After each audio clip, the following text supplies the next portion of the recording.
السلام عليكم ورحمة الله تعالى وبركاته. المتتبعين الكرام ديالي كي درتو بخير، نتمنى ان شاء الله الفيديو يلقاكم في احسن الاحوال.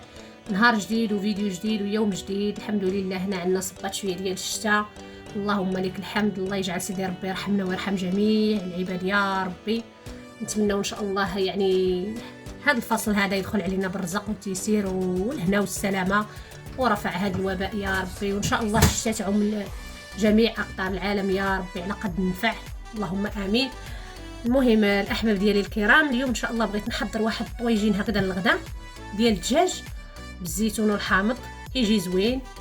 وقلت علاش لا ما نتقاسموش مع المتتبعين الأوفياء. عندي هنا مقدار ديال الدجاج البنات، أنا هنا غنستعمل الدجاج البلدي. المهم غسلته كما كاع السيدات كيعرفوا، نقيته مزيان بالحامض والملحه، شويه ديال السكينجبير في الاخير. المهم نقيته مزيان.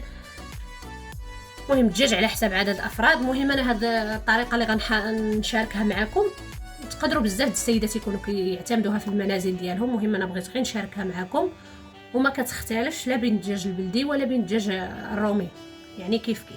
المهم اول حاجه عندنا مقدار شويه ديال الزيت، شويه قطرات قليله ديال الزيت النباتيه مع شويه ديال زيت يعني زيت الزيتون، هي اللي كتكون شويه كثيره باش كيجي زوين طياب. المهم كل سيده دير مقدار ديال الزيت على حساب شحال عندها ديال شحال الطاجين ديالها فيه هكا ديال الحيمه ولا الدجاج ولا. المهم الزيت راه ما نقدر. المهم عندي هنايا شويه ديال البصله بكثره، قطع رقيقه، واللي بغى يشلضها يشلضها.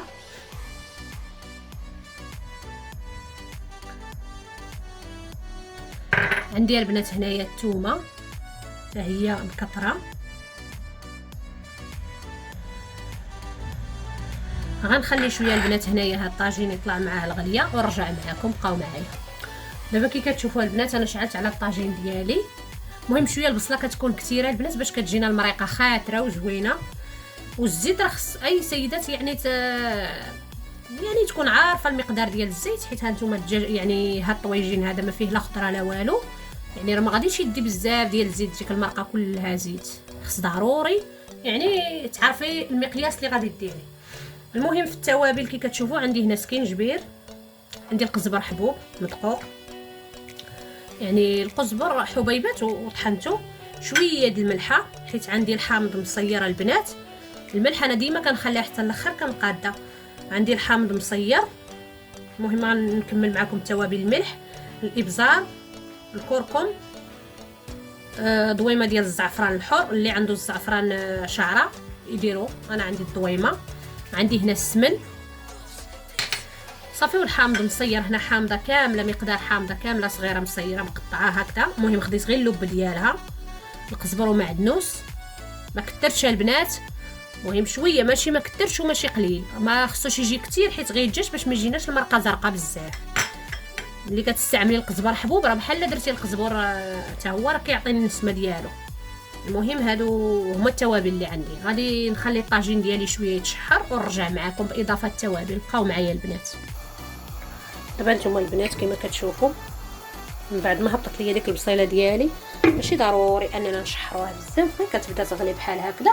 صافي كنقوموا باضافه جميع التوابل. عندي هنا سكينجبير صافي، عندي هنايا العطريه اللي قلت لكم هكذا، البزار، الخرقوم، شويه د الملحه، زبر حبوب.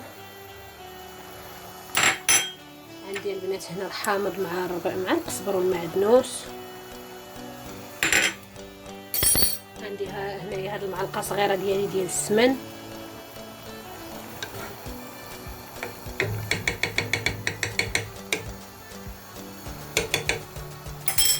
عندي هاد الضويمه ديال الزعفران الحر كما كتشوفوا، انا غادي نديرها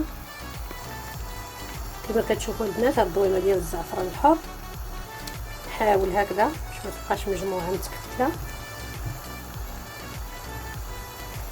بهذا الشكل كما كتشوفوا صافي. وغادي نخلي الطاجين ديالي. نتوما البنات راه ما درت فيه لا مال حتى شي حاجه. اللي بغات دير مثلا شويه، مثلا ربع كاس ما كاملش. هانتوما مع ديك البصله وديك الشيء وكيطلق الماء ديالو والدجاج وداك الشيء، يعني الطاجين راه ما كيبغيش الماء بزاف. صافي كنخليه بهذا الشكل هذا. وهنا البنات بغيت نشارك معكم يعني باش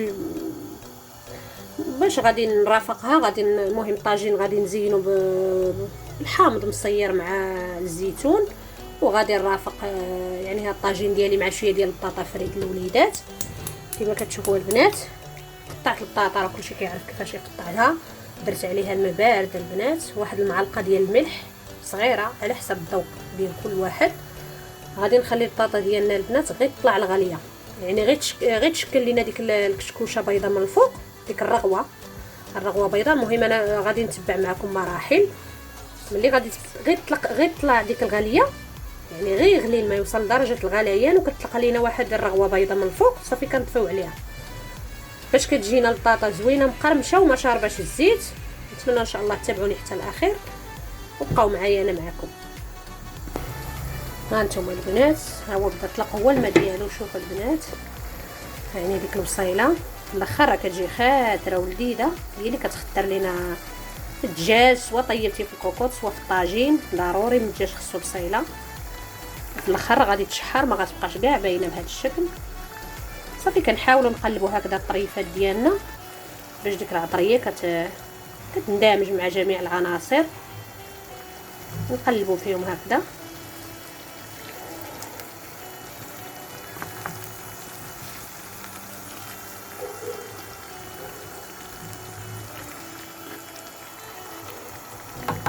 هانتوما كي كتشوفوا البطاطا راه يعني بدات كتشكل ديك الرغوه. المهم غنخليها حتى لدرجه الغليان ونرجع معكم. بقاو معايا، نتمنى ان شاء الله ما نطولش عليكم. كنحاول نختصر باش الفيديو ما يجيناش طويل بزاف وما يكونش ممل. هي الوصفات اللي ما كتحتاجش، يعني راه كاين شي وصفات اللي ضروري من السيده ما غتقدرش تقطع فيها بزاف، كيكون فيها بزاف ديال الشرح. ووصفات سهله بحال هذه ما كاين الانسان لاش يطول. يلا البنات بقاو معايا حتى الاخر. دابا نتوما البنات كي كتشوفوا هانتوما الماء بدا بالغليان. ها هي شكلات لينا هاد الرغوه اللي قلت لكم من الفوق بهذا الشكل. دابا في هاد الاثناء البنات غادي نصفيها بشي شبيكه ونرجع معكم. كتشوفوا البنات هانتوما انا صفيتها بهذا الشكل. ملي غادي نبغي نقليها غادي نرجع معكم. نتوما كي كتشوفوا هنايا الطاجين ديالنا نتوما راه صافي بدا طلق، يعني صافي بدا طلعات معاه الحراره، بدا بالغليان، بدا بالطياب. انا راه باقي ما درتش فيه الماء، كتشوفوا غير الماء ديال الدجاج وديال البصل. المهم انا غادي نخليه يطيب، ومره وانتم كتقلبوا هكذا الدجاج باش يطيب كاع الطريفات، يطيبوا كاملين طياب واحد بهذا الشكل. يعني هنا عندي البصل صافي البنات، انا نخليه يطيب بهذا الشكل هذا ونرجع معكم. يعني في المرحله ديال قلي البطاطس بالنسبه للطاجين راه غيبقى يطيب هكذا حتى لا لقيتوه شرب. راه قلت لكم غير شويه ديال الماء، نتوما كتشوفوا راه ما خصوش الماء بزاف. يعني في المرحله ديال القليان ديال البطاطس غادي نرجع معكم. بقاو معايا البنات باش ما يجيش الفيديو. كتشوفوا البنات هانتوما البطاطا ديالنا راه بردات، راه شويه داخله طيب، يعني كديري فيها الظفر ديالك بحال هكا البنات كيدخل. في هذه المرحله البنات كتسخنوا المقله ديالكم بالزيت اولا الفريتوره بحال انا عندي فريتوره ديال الضو، ماشي مشكل، راه ماشي عائق. كتسخنوا الزيت لدرجه الغليان وكتقليوها، ولكن كتحافظوا بانها تحاولوا انكم تبقى لكم بيضه باش ملي كيوجد الماكله اللي غترافقيها مع البطاطا، الوجبه اي وجبه اللي غترافقيها مع البطاطس ديك الساعه كتعاودي تقليها. هذيك يعني كتقلى 2 مرات. هذيك هي فاش كتجي مقرمشه. وبالنسبه للسلق اللي سلقنا كيخليها ما كتشربش لينا الزيت. انا المهم البنات ملي غنقليها في الاول غنقليها القليه الاولى، غنوريكم الكولور ديالها كيفاش بقى، باش ملي يوجد ليا الدجاج ديالي، ملي خرب ليا الطويجين ديالي يوجد، نعاود نقليها باش نرافقها معاها سخونه. نتمنى ان شاء الله ما نكونش كنطول عليكم. كي كتشوفوا البنات هانتوما هنا راه قليتها ولكن راه كتبقى بيضه. في هذه المرحله دابا غادي نعاود ليها القليان هنا في الفريتوره ديالي صافي. والطاجين ديالي هانتوما كي كتشوفوا راه واجد.